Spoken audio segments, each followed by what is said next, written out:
The first thing I'm going to ask you is questions on how you want to access your information. Well, I do like on the computer, and I also like to watch some videos. And sometimes I do pretty good with books. Books, okay. So there's several different ways, once you have accessed the information you want to learn about, how you're going to engage with that. I like to discuss, and sometimes I kind of do like to work with the teacher. I really like to present. That's just kind of who I am. Okay. If you had to say one thing about yourself that you wanted to make sure the teacher knew about Cambric Hero, what would that be? Well, what I want to learn. Well, one of my passions that I really like is acting, so I'm in a lot of the school plays. The average 4- and 5-year-old asks over 800 questions a day. When that child enters school, their questioning drops by 80%. And it's not because the kid's not thinking of those questions, it's not because they're not curious or inquisitive about things, it's because the school system is stifling that from them. We know that in the past, what they did in the 50s and 60s, which was to stand up before a classroom and to deliver this message in a kind of hope you all get this kind of way, isn't going to work anymore. It's not going to be as successful. So what are we going to do? Pledge allegiance to the flag of the United States of America. Kids are learning all the time. If we can capture more of their learning time for things that they need to know or want to know that will suit them on their trajectory to what they want to be and do, then we just capitalize some time that would have been lost to us otherwise. We manufacture kids by birthdays, but we know that that's not how we learn. And so we need to build a system that can support that student learning that allows kids to go at their own pace and meet their own needs and to help them excel in the things that they're good at. We used to talk about students as the soil, and that we as educators sprinkled the seeds of knowledge into the soil and the students soaked it up and they learned and prospered and all that sort of stuff. The students aren't the soil, but the students are the seed. Because if you take a watermelon seed, for example, everything that watermelon seed needs to become a watermelon is already there in that seed. It just needs the right soil. So everything a student has to flourish and thrive and be who they are, they already have that within them. They just need the proper soil. So it's up to us, the adults, the educators, to provide the right soil for our students to thrive and grow. Table 2. So you get to change every week, you get to decide. Is that what you were kind of getting to? Okay, yeah, so every week you get to make a new schedule. You have an F in math. So probably next week she wants to focus on her math work and maybe she gets her math up. And then maybe the next week she can just go normal schedule. Does that make sense? Yeah. Pretty cool, huh? Every person is different. Everybody has different learning styles. Everybody has strengths and needs. And so for teachers, it's no longer teaching everybody the exact same thing at the exact same time. It's us taking their needs into consideration, which it should have been all along. I mean, they're the ones that we're educating. Why aren't we going to know them and educate them in the way that's going to help them succeed and learn and grow the most? Everything in your life is personalized. If you want to learn how to do something, you go on YouTube or you go and read a brochure. You do it whatever the best way for you is to learn.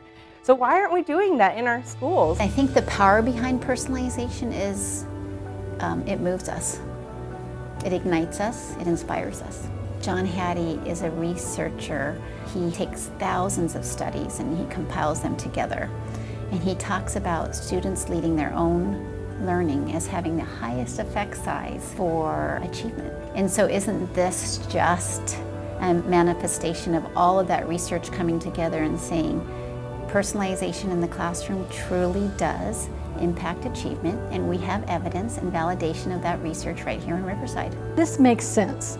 This makes sense that we're finally going to be doing something that is going to be engaging kids individually and reaching them in a way to interest them. And it's a lot more work for teachers. I get that, but it has the opportunity to have rich rewards for our kids. Personalized learning is to really have the students have a voice in how they learn. their interests, the pace in which they learn, the path in which they choose. Give kids the choice. I don't mean that they can choose to not do math, not do history, but choose to how they're going to do math, how they're going to do history. It applies to every student in your room, because as we get better at this, I can truly meet your needs where you're at.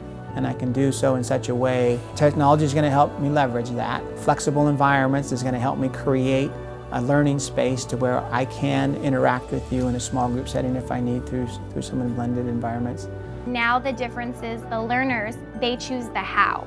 I'm not choosing the how for them anymore. I'm kind of, here are some options. And the kids are coming up with their own ideas, and they have much more power with that than if I handed them a worksheet. They're allowed to direct themselves and move at their own pace. They have checklists they can go through, everything's online, and so I'm not necessarily in the front preaching to the choir. I'm able to get in and talk to each individual. Okay, what are you doing today? What are you going to get accomplished? You're able to have those conversations because you're not just stuck at the front, you're in the midst of it.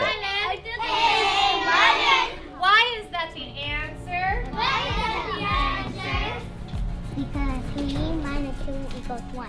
It really shifted my mind on what education should and could look like. I think that's been one of the greatest things, is that our students are aware of how they learn. And that was a real challenge for them. Like, they're like, I don't know, like, no one's ever asked me these questions before. No one ever wanted to know who I was. We're their teacher for 1 year, but they are them their entire lives. So why not give them the power to know who they are? I think it's going to be the way that we're going to be actually seeing those leaps in academic performance that we've been asking for as a board. Give them that intensive, personalized learning and see them really shoot out ahead. We've done it with a couple of small programs already. We know that that kind of intensive effort works. Now we're getting to a mix of elements where it's possible. Just having devices is cheap enough. Having learning platforms is ubiquitous enough. Having content to curate, or the ways to create it, are easy enough and plentiful enough that it can just all come together and make something cool. Well, from a board perspective, personalized learning is not the wave of the future, but it is what we are doing now and what we need to do. It is what we need to do to pull all of those children in who maybe weren't so engaged, maybe didn't pursue that education. This is a way for us to engage all of those kids so that we move them all forward and we have a better and richer community because of it. We have done an excellent job of reaching a certain percentage of students for a long time. We need everybody. We need everybody for this country to be successful. We need everybody for more of our families to be successful. We need everybody for our communities to continue to be successful. We have to find a way. That's all.